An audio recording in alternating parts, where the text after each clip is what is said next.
এটা হচ্ছে টক জল, এটা হচ্ছে আলু ভর্তা, আর এটা হচ্ছে ফুচকা। এবং আজকে আমরা খাবো পানিপুরি। আর এখানে রয়েছে আমার ভাই, এখানে রয়েছে আমার ভাই। আর আজকে খাবো ফুচকা, এটাই কথা হলো। তখন আমরা নিচ্ছি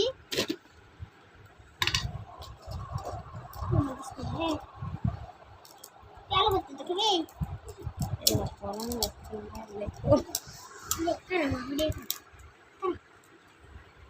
এই যে আমি আপনার বাইকে দিচ্ছি।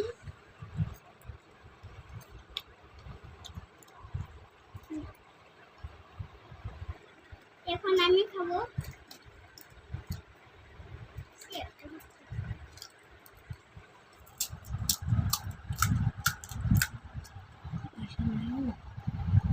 এই ফুচকা, এই হলো আলু ভর্তা।